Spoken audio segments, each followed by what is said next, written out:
Hi, welcome to a new quick training program on the subject of data privacy and machine learning. I'm Dr. Denise Dahman, the creator of the Brace Cell Value algorithm. It's a new method for solving a classification problem. In this quick and short training series, I'm going to discuss the subject of data as an input, integrating privacy as an attribute while we are dealing or using the machine learning and artificial intelligence framework. Let's go ahead and review the sections that we shall be covering throughout this quick training program.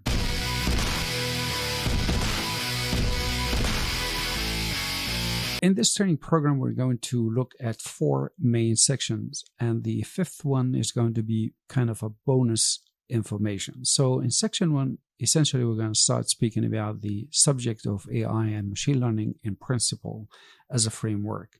And then we are going to set up the lab environment and prepare the data set that we're going to use as a sandbox and practice some of these privacy concepts.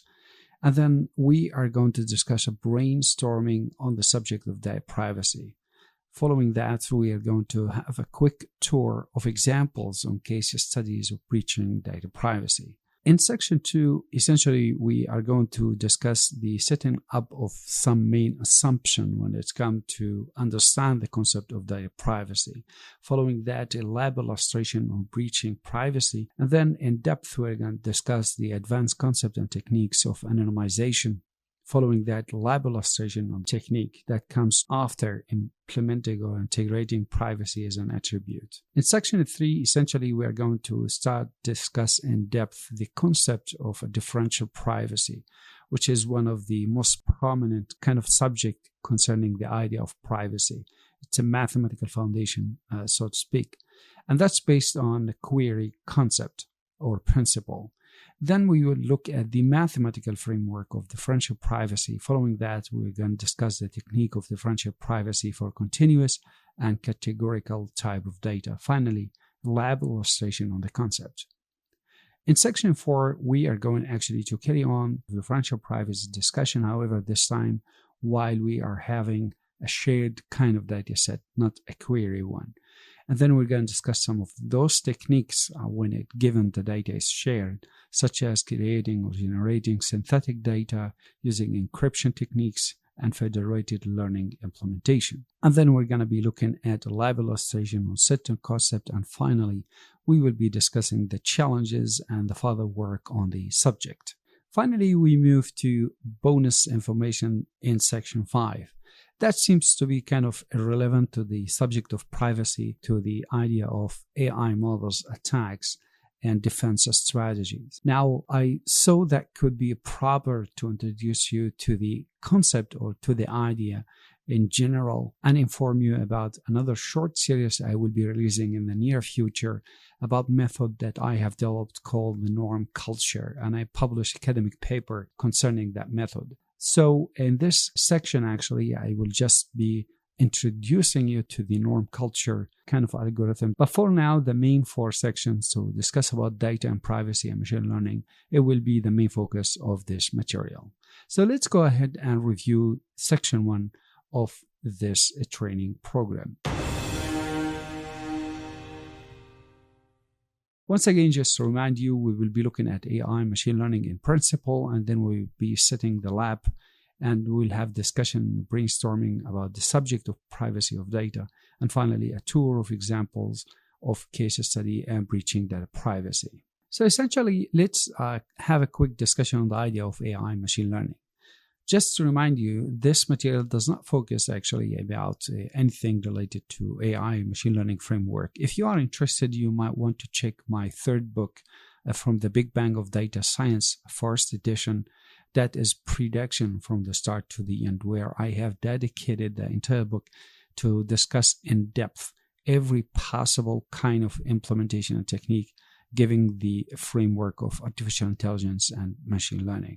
Make sure to check that out. But in this relevant kind of materials, I brought to you a specific picture from the book, which I call it the map of prediction. In this map, you could see the ordinary standard format of a system composed of input, process, and output. Now, if we go backward in this image from the output side, we know the output shall be a prediction of an outcome about the future. And basically that happens because in the middle, there is this black box, I call it the process, that contain two different kind of branches, if you look at the screen quite a bit careful, that have a descriptive kind of model and predictive kind of model. And then we go to the top of the pyramid, that is the input. In the input, it's only one type, and that is data. And the directionality of this map is quite a bit important to be understood. Many people, unfortunately, once they speak about data, they think they can take the data and jump directly to create prediction. That is not the proper way if you would like to have a solid or a kind of a right kind of implementation for AI and machine learning. To this end, the map shows you that from data, we shall go to create a descriptive model, which actually contain kind of analysis and mining of the data. And then from there, once we understand the population and what kind of data we have at hand, then we can take that as an input for the predictive model. And you could see the predictive model itself have its own box, can be categorized, depends on the problem, from labeled or unlabeled kind of data, and the type of variable that we're trying to predict, whether continuous or discrete, or maybe we don't have a specific target. That's why we call it a clustering kind of a problem. So the details, once again, about this map can be found in my third book, Prediction from the Start to the End. However, in this map, what we are interested in is the input, that is data. So this map links the relationship between data and AI and framework. And the important here to understand, without data, we cannot speak about AI or machine learning. Now, until very recent years, concept of privacy was not yet to be considered at all. The privacy of the data is a very important attribute in today's discussion in the field and in industry.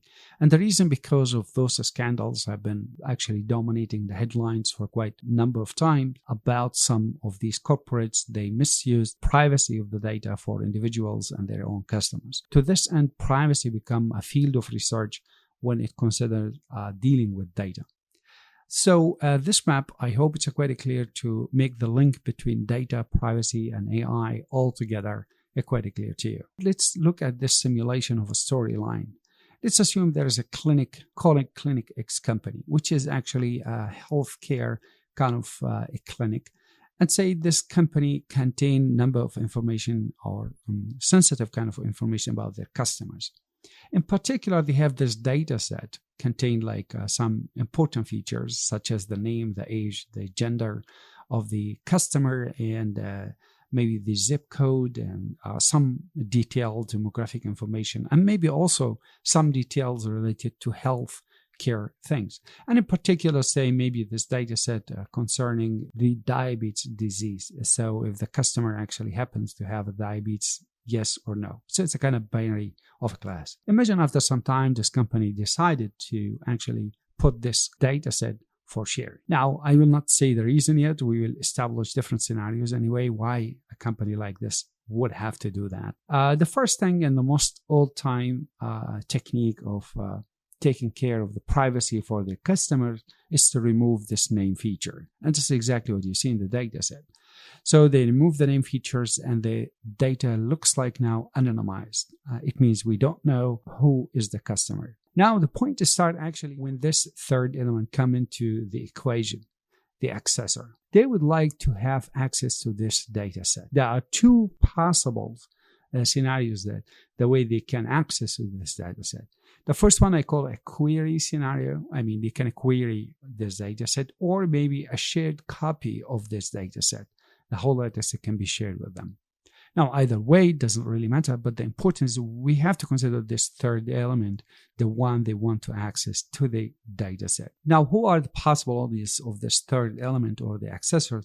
Well, it could be an individuals, could be an institutions, and could be also a third type of attackers who have a bad intention to use these data for different purposes. For example, the simplest one is to reveal private or sensitive information about particular individuals. In any way, this is the most simple way to illustrate the entry for our discussion.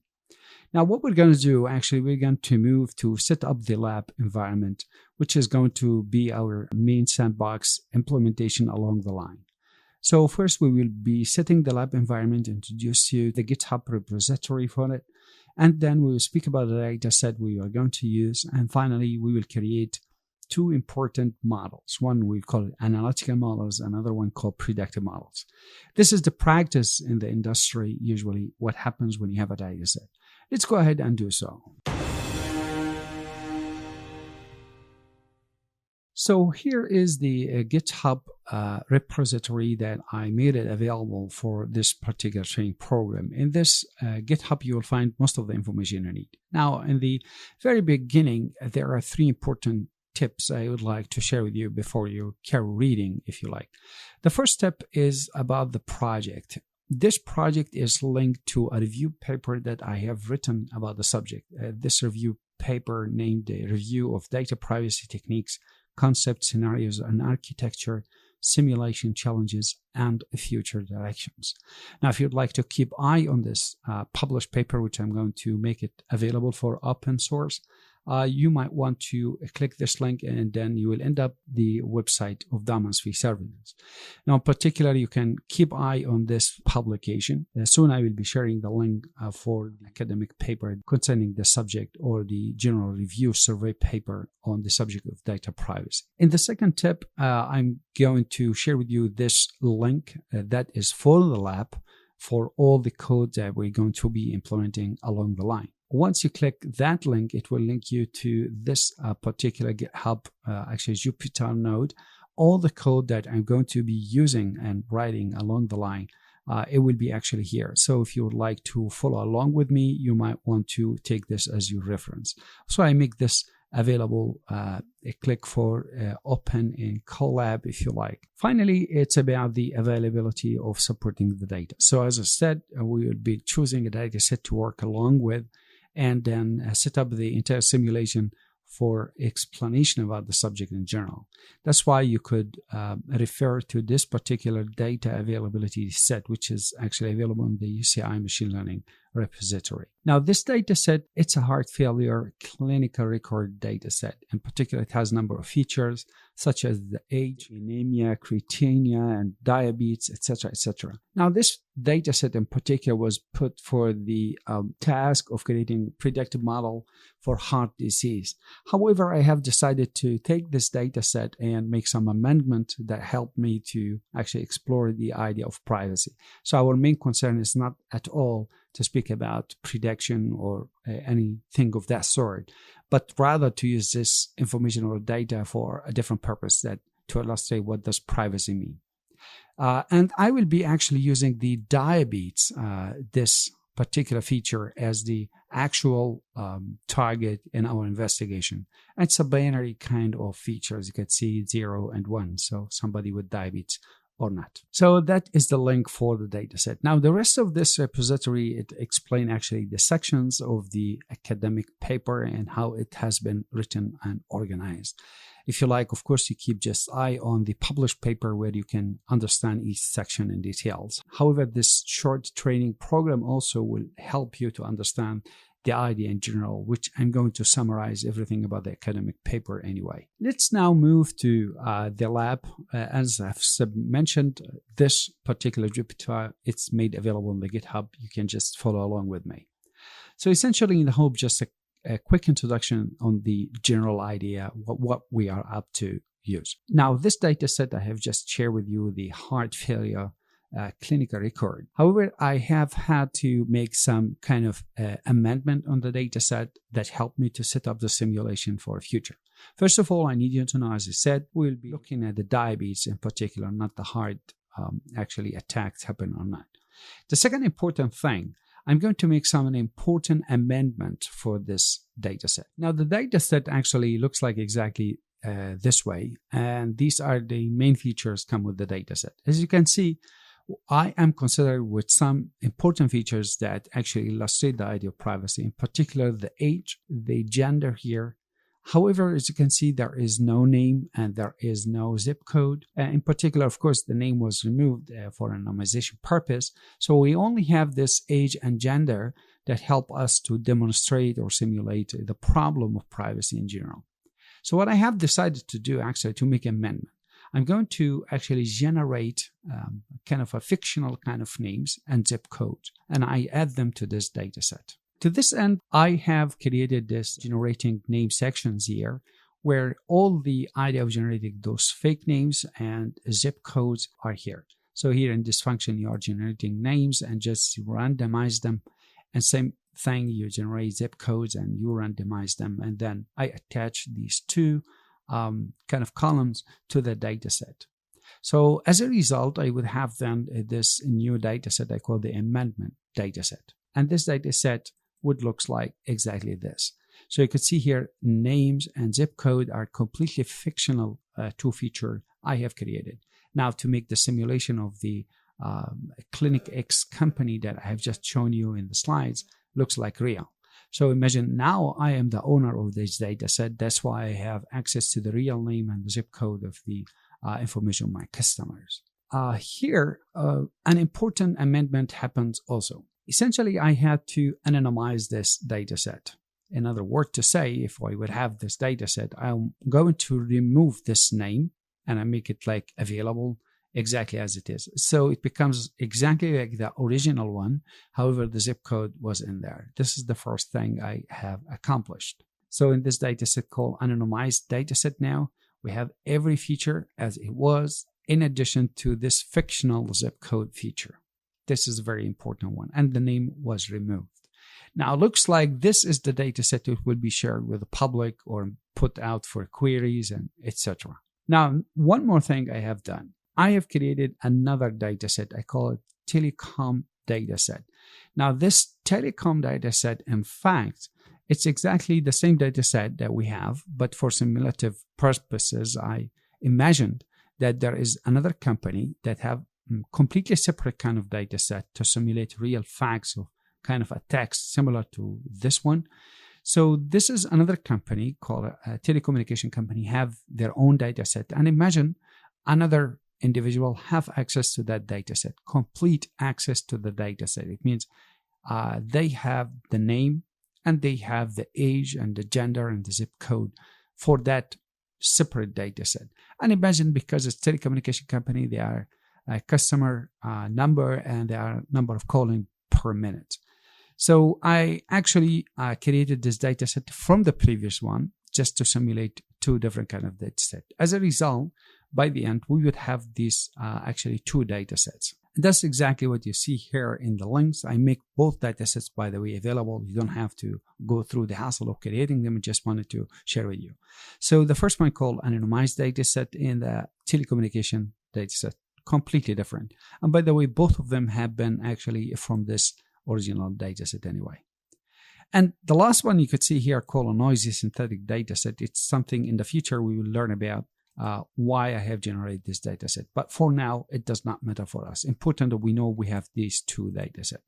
Now, this data set anonymized heart failure clinic data set, the original one, it assumed it is with Clinic X company. And the telecommunication company, it will come in the scenario in the future. Now, let's go ahead and actually create first a descriptive model about this data set.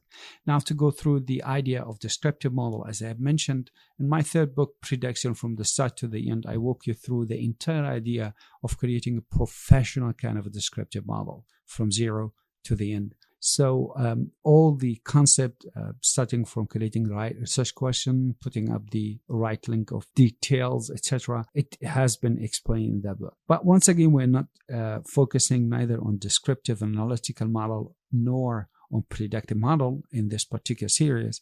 But of course, I just wanted to show you what it looks like in an industrial setup. So here there are a number of questions. If we consider them, we could consider ourselves having a descriptive model. Imagine we want to create about the shape of the data set, the name of the features. Maybe want to view some first 5 rows of the data set. We're going to make report about the data type for each feature.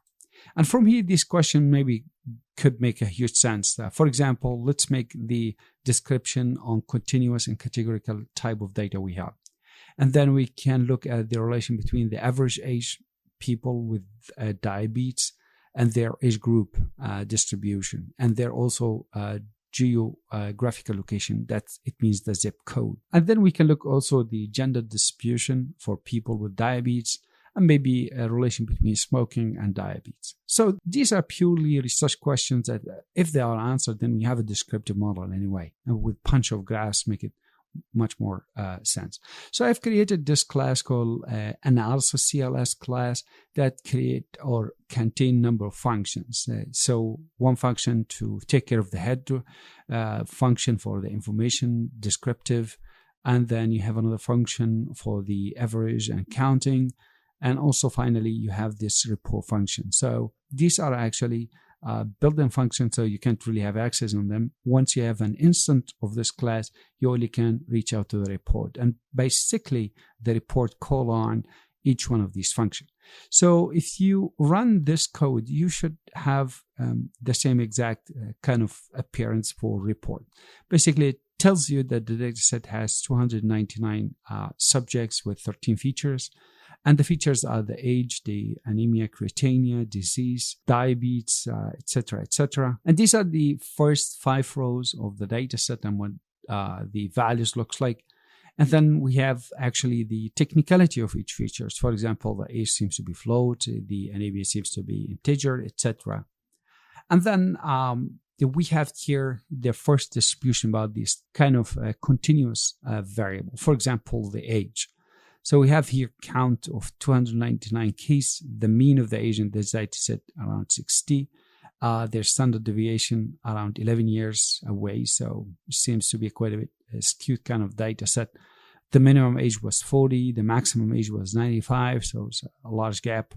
And then we have like the first 25% was centered around the age of 51, and the rest are distributed in the 50th percentile and 75th percentile, etc.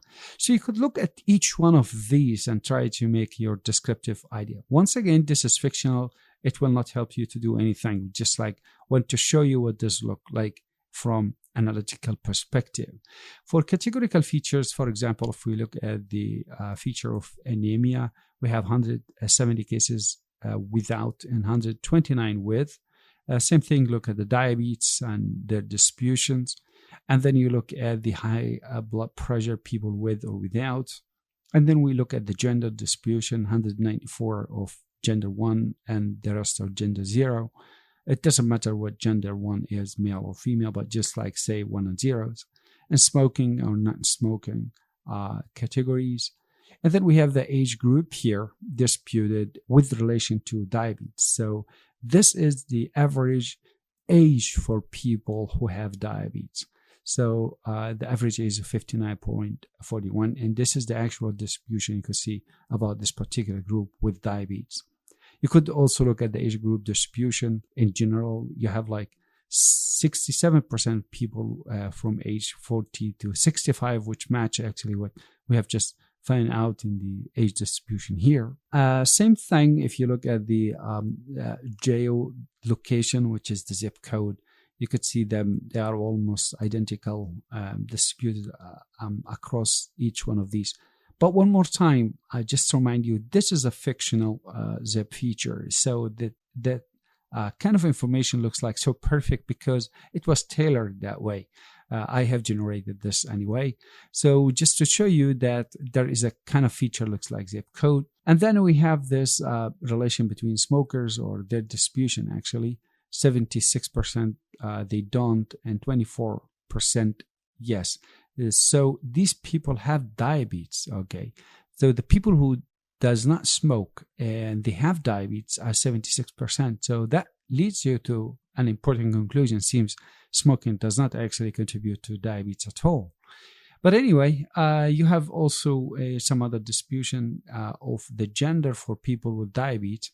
So you have, as we said, people with without diabetes in terms of this gender 1, you have 124 without and you have 70 with. So 70 of the count is with diabetes of gender 1. And then you have this 55 actually of gender 0, they are with diabetes. So then we have a bunch of graphs here about the relation between gender and counts, and then you have the age with relation to diabetes, and then we have smoking. So all these information looks like a perfect descriptive model. We have just created a descriptive model of this kind of fictional data set. We're able even to answer some queries afterwards. All right, the next task maybe we can also move on is to create a predictive model. So once again, this isn't a setup to discuss what kind of predictive model, what the preparation we have to go through, but just to show you simulative setup. So imagine I have created this actual machine learning predictive model class called ML agent that actually implement two different algorithms, one of them called the random forest classifier and the logistic regression classifier. So they are two different algorithms, and once actually I just proceed to call on the functions and plug in the information, I have this a kind of accuracy and the heating map or the correlation between the features.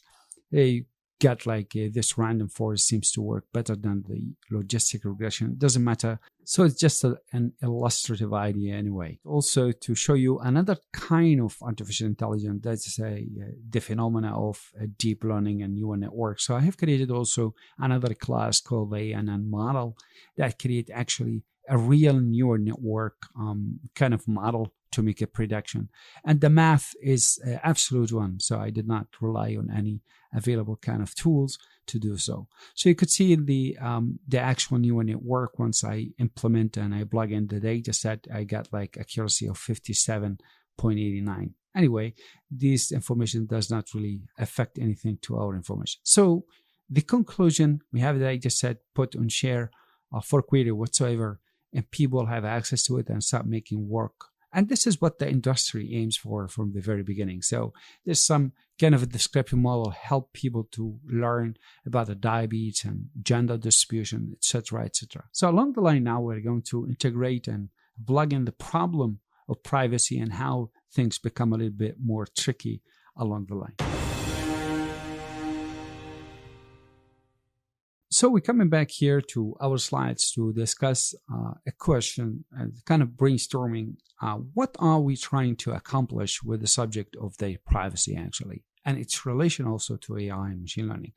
Now, if you answer this question on your own, you might have different opinion, but in my personal opinion and practical experience I have considered over the years, I think privacy was not really considered at all until, as I have mentioned in the beginning of this introduction, about this big scandals of these corporates and what had happened, how they misused the trust by their customers of their own private data that are used for different purposes without their consent. But the point, I think, still that our relying on these new technological tools, utilize the AI models and machine learning models and the new revolution of internet, and also everything become related to device at your hand called a mobile phone, etc., etc. So our data basically are put out just close to everybody to see. To this end, I think answer for this question, what we are trying to accomplish, we need a type of guarantee that the data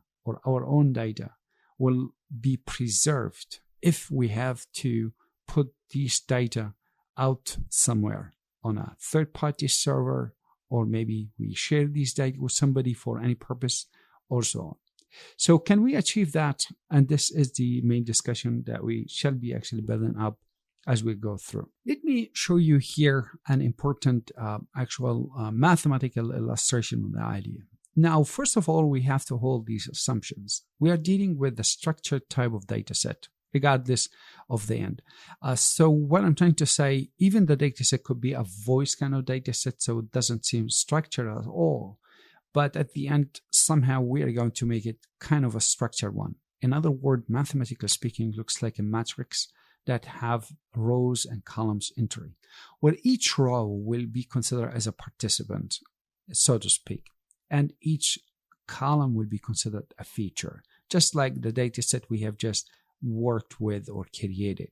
So we have here number of participants, M of them, and then we have N kind of features, such as the age, the gender, etc., etc. Now, if we take this particular participant J, this is the second assumption we want to make, that there is a consent by the subject. In other words, to say subject J is aware that its own data is going to be used for a purpose, either for research, advertisement, whatsoever.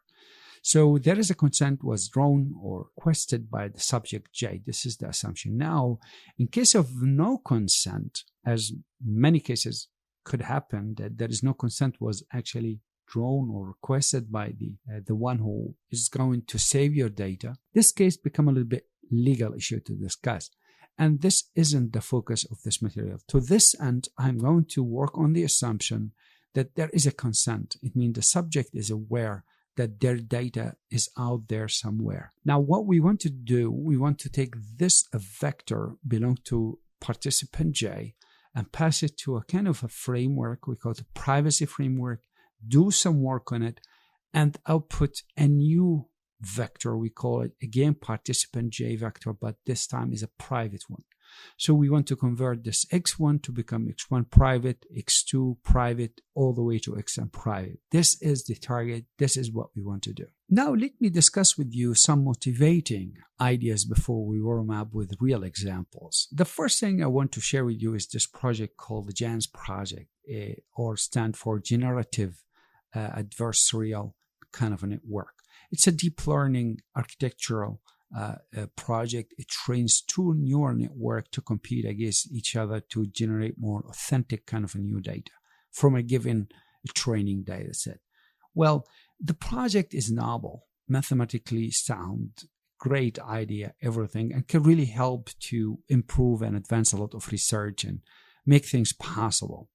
But the question is, when it comes to this kind of project, we know from the infrastructure of a neural network, we need data. And this data, for example, if it happens to be a picture or image data set, it means we have two different images that they're going to compete to generate this, whatever the framework of GANs is suggesting. But the question is, as the owner of the image, this image that I share, I put on my social media, or I made it available, or maybe I just save it on the server of the creator or the person that I put my data with. Why wasn't I consulted at the first place that we need to use this image for a different purpose? But anyway, what we're trying to say is this is a real case. The GANs was not actually, anyway, when it's established, considered the privacy of the people that they have their own data set. Until very recently, I'm not sure, I'm not following up on the project, but I believe they started to consider privacy along their discussion on the website. The next example is the Copilot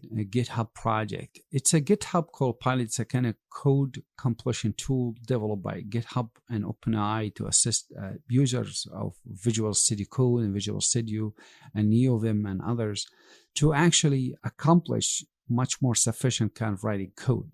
Once again, great idea, perfect and noble project. So, for example, in my GitHub repository I've just shared with you, there are a lot of line of codes that I have written. Now, the Copilot basically used this line of code to train this AI agent to actually suggest or make other people's code better and efficient. Well, it's a great thing. That's why we are an open source and learning aspect. But once again, some of these codes, I don't really want people to be exposed to what kind of technique I've used to write my own code. Some of these big corporates, they use their own data to promote certain product that they have for their own benefit and reasons. And this is exactly what we're going to be looking at in some future examples. Same thing, I want you to think about ChatGPT, Google search engine, etc. All these available open tools and open services actually, and free of charge, are actually relying massively on using the data that we give them for free to make their own product better. Well, there's nothing wrong with that. But again, this kind of use, it shall be actually within a certain framework, otherwise can be misused. Now, before we look at real examples compromising privacy of individuals, I'm going to wrap up whatever we have discussed so far into three important components. The first component called the subject, or the one or the source of the data, owner of the data, and then we have this creator, the one we get to store or control the data information, and then we have this accessors. These are the three main elements. I want you to imagine them along the line of our discussion. And once again, let me shape my research question in a better shape, say, how can we learn about the population without learning about the individuals? This is the actual research question, started the whole concept. Can we have a data set, learn about it, without learning about the individual of the data set? Now, to this end, I have seen so many materials and work has been done about the subject of privacy, or even a specific technique of privacy. It doesn't really matter. But there was like a misleading concept, and the things can really overlap. To this end, I have created this image, and I hope that can be a good contribution to the subject to segregate two different scenarios. In the first scenarios, if I am the subject, the owner of the data, I would put or save my data to a creator. It means I trust my data to a creator. Like most of the cases, if you have a social media account, you are trusting actually the social media owner. If you have a server online, you are doing the same. So this most of the case happens. And then the creator give their words to me that my data is going to be safe and the property of privacy will be preserved. Now, what happened along the line, this creator have their own tools, maybe with consent or so, as we suggested with assumption, put my information for query. I'll give you a very good example. Take Google, for example. The data they collect in every search that I make, it actually goes to that big, large data set and helps their algorithm to answer queries, so to make them more efficient and more direct. That's exactly what happens. So there is an accessor will query the data set, and inside that data set, I am member or participant in it. So this is the first scenario. Where is the misconception happens in the second scenario that many of the publication I couldn't see, they actually explicitly explain such a scenario. That my data, I put it out for shared. So there is a possibility that I make my data available for shared copy. So either the creator or the accessor themselves, they can have a shared copy of my data. Accessor could be a researcher, creator could be, again, the website that I use or the service online. So these are the two different scenarios, either a query or shared data set. And this is the focus that we're going to be actually establishing along the line. Both scenarios are considered whether the privacy framework is applied to the data or not. Let's actually start with the first case study showing you the importance of privacy and why privacy become a center point of discussion. This called the story of the Taxi and Limousine Commission.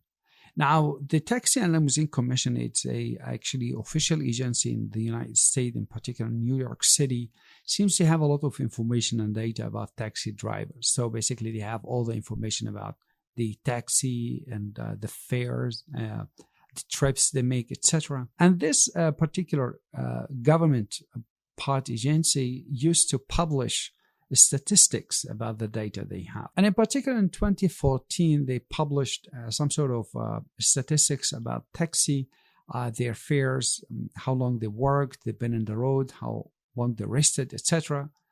And then what happened, a person by name Wong asked for the data set on the freedom of information. By the way, this story and the following one, I'm quoting from a different material that also speak about the subject of financial privacy. I put it down for the reference, but I would like to discuss the same story again, but from different perspective. Anyway, so this Wong asked for the data set based on the Freedom Act of Information in the United States. And based on that request, a 19 gigabyte data set was forwarded to him. And this data set contained all the fare and the trip. In fact, there's a snapshot from the same training material I was talking about. Actually, I have quoted that one.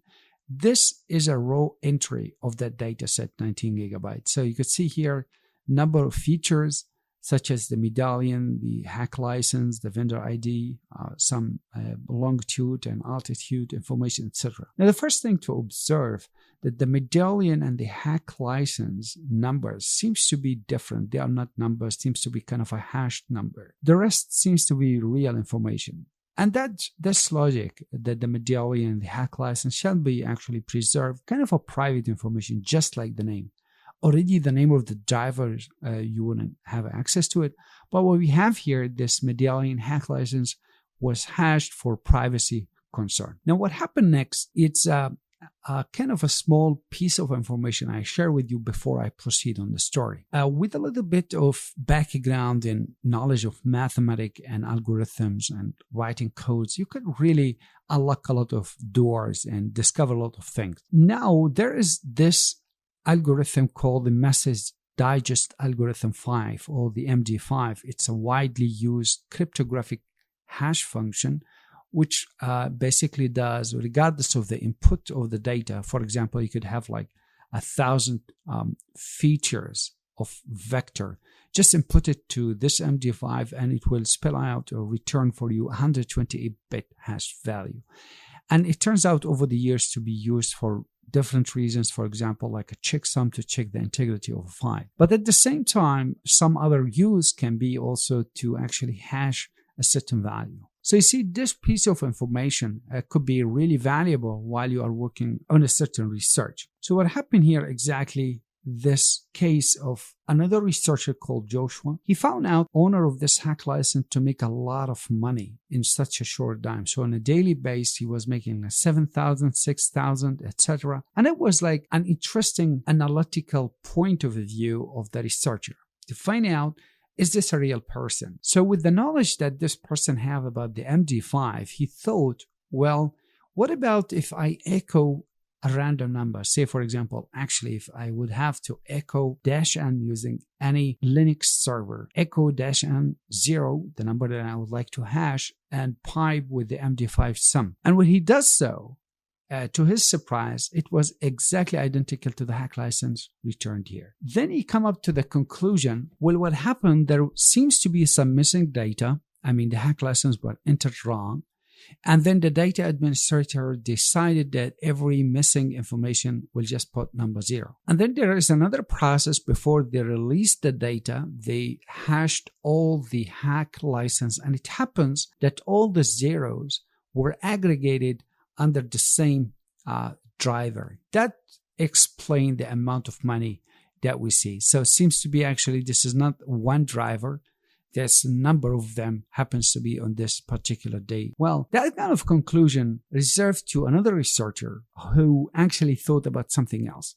With some basic knowledge of probability and statistics and permutation and combination idea, he said, well, what about if I look at every possible combination a hack license and a medallion number could take in New York City? So all these construction with some probability knowledge and some computer language skills, basic one though, he was able actually literally to combine more than 20 million possible combinations. So what happened, he generated all the 20 possible million combination of plate, hack license, and medallion number that New York City would have issued. And then next thing you can do is as simple as take every one of these combinations, plug it to MD5, and match in the data set. And that's it. The privacy of the individuals or the taxi driver has been just compromised. Basically, we have now the real hack license and the real medallion number of the drivers. And once this information at hand, it means we know who's the driver, how much money they are making, etc. This is real case. It shows you from released statistics, very innocent reason, how some basic knowledge, such as probability, statistic, permutation, combination, you could have had such an existing release of statistics. Before we proceed to the next example, I decided just to have a snap idea on the combination and permutation problem. Once again, if you are interested to learn in details all the math you need for artificial intelligence, machine learning, I do advise you to look at my third book, Prediction from the Start to the End, in a dedicated unit called You Must Know every details or title of mathematics that you need to understand about artificial intelligence and machine learning is in there. One subject in particular is speaking about combination permutation. Now, to conclude, just what does combination permutation means? When the order does not matter, it means doesn't matter to say 1, 2, 3 or 1, 3, 2. All of them are the same. That is a combination problem. However, if the order does matter, then this is a permutation problem. So 1, 2, 3 different from 1, 3, 2. In some cases, this is like having a locker and you would like to lock with 3 numbers. So if your code number happens to be 1, 2, 3, you could see here your choice or the order has to be that way. If you change 1, 3, 2, it's not going to work. In other words, we can conclude permutation is just an order combination.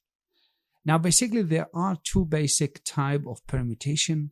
The first one called repetition is allowed. In other words, to say, I am allowed to choose the same number 3 times.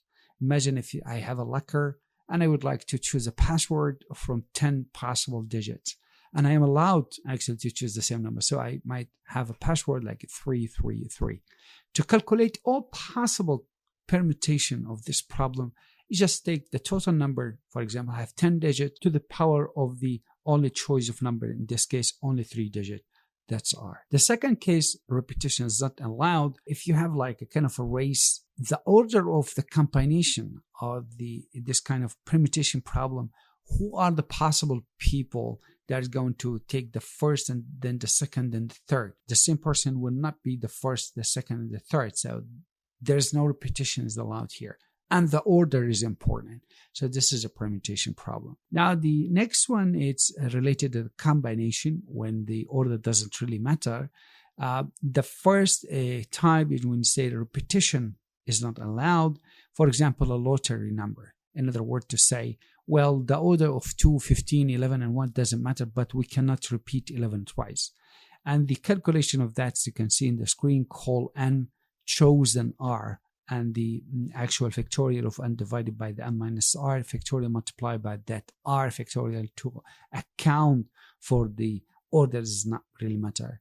And the last one is to have repetition possibly to be allowed. For example, if you have a few cents in your pocket, it's possible to have 2 or 3 of these 20 cents and 5 of these 10 cents. Now, the problem of the taxi and limousine commission we have just discussed, and the person who was able to think from probability and combination permutation perspective, if you would have been in his shoes, it would ask you what kind of a problem he was looking at to combine all possible hack licensing and medallions. It's obvious to be actually a permutation problem. And here, the repetition, it's possibly to be allowed. So why? Because you could have a car number 333 is possible. But if you have a 345, it's different from another car 354. In addition to that, a new level of problem that there are 2 possible combinations of alphabetic and also numeric. So what I'm trying to say here, with a little bit of knowledge about permutation, combination, probability, statistics, you are able actually to hack a lot of things in a different way. Now, the second story maybe I would like to discuss with you called the story of Netflix price. That's a publication 2007 by 2 individuals, Narian and Shmatikov. Now, basically, the Netflix case study, it's put to be the vanilla case of speaking about privacy. And it's a case study used for so many companies when it comes to introduce the subject of privacy. That's why I've chosen to bring this story. So basically what happened when Netflix released this competition price in 2006 or so, they released information about their own customers, the people who rated some movies. And for some algorithm development, they put this price. Basically, they anonymized the data set by removing only the name of the real customer. And they left then with the age, the gender, I think, and the zip code. Now, what happened, these 2 scientists had access to another data set completely from different domain. It was from the IMDb, which happened, this data set, to have the name of their customer and what they have rated of movies, in addition to their gender and also age. Now, what happened, with a simple using of code and a simple algorithm, you could make a matching probability for each individual to be how much likely is actually this person in the other data set. And you could see the result was to identify actually almost 60 or 70% of the people that Netflix thought they were anonymous. And it was a big actually story. And as I said, it's considered to be a case study when it comes to data privacy. The last case I would like to share with you is another published paper by Garfinkel and some others called Understanding Database Reconstruction Attack on Public Data. In particular, in this published paper, it actually was introduced to discuss the concept of releasing some statistics. For example, from the census data set that is conducted by usually official offices, they release some census. And then these two researchers were interested to find out how it is possible to reconstruct a data set from this kind of public information. And here, this is an illustration, a snapshot of two tables. In the first table, illustrates a fictional statistical data for a fictional block of people. So if we have number of statistics like A, 2A, 2B, 2C, etc. And then you have the group, they participate in each one of these statistics. And then you have particular feature called the age. So we have like in total population, 7 people, their median were the 30, the age, and the mean of the age was 38. And then to illustrate a sample of reconstructing attack on a public data, it said, well, I would like to show you that knowledge of a probability will lead you to actually generate all possible combination of age given the information has been released from here. Although there are some of this information were suppressed, or it means it's not released, like this D here indicate this information will not be released to preserve privacy. Now let me show you this example on a male, this statistic 2B. You have this male, we know their count, there are 3. And we know their median age is 30 and their mean is 44. So what happened in table 2, it shows you with only this line of information and knowledge of probability and combination, I'm able actually to construct all possible ages. If I would have to know, or if I would have to put some restriction on possible ages. So the youngest will be 1 year, the oldest will be 125 years old. If I want to generate 3 people, A, B, and C, and I know the B guy will always be 30 years old because the median was 30. It means what are the possible numbers for A and C? And the condition that the sum or the average of these numbers, including the 30, must be 44 as the mean. Here are the only 30 of these possible combinations. You could have the first guy, his age is 1 year old. Of course, B is always 30. And C have to be 101. Now the sum of these and their average happens to be 44.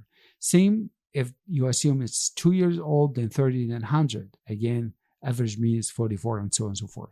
So you can see I have generated all the 30 possible combination of age. I reconstructed literally the possible age group that they have participated in this data. One more example, quick. In this statistics for A, it shows you that Black or African American female, only 3 of them. In the statistics that we have in 2A, the number of females are 4. Now I know 3 of these 4 are actually Black or African American female. It means one of them left to be white female. So this kind of analytical information, in addition to some probability knowledge, etc., it helps you to literally reconstruct attacks on a public data set. And again, compromise privacy of participants that they were part of these data sets. Now, I hope this quick discussion and the examples in the lab that we discussed so far give you an idea about the relation between data and privacy, AI, and machine learning and descriptive kind of models. That was all for this first section in this quick training program. In the next section, we'll be looking at the outline, which shall be discussed by then. I will see you then. Cheers.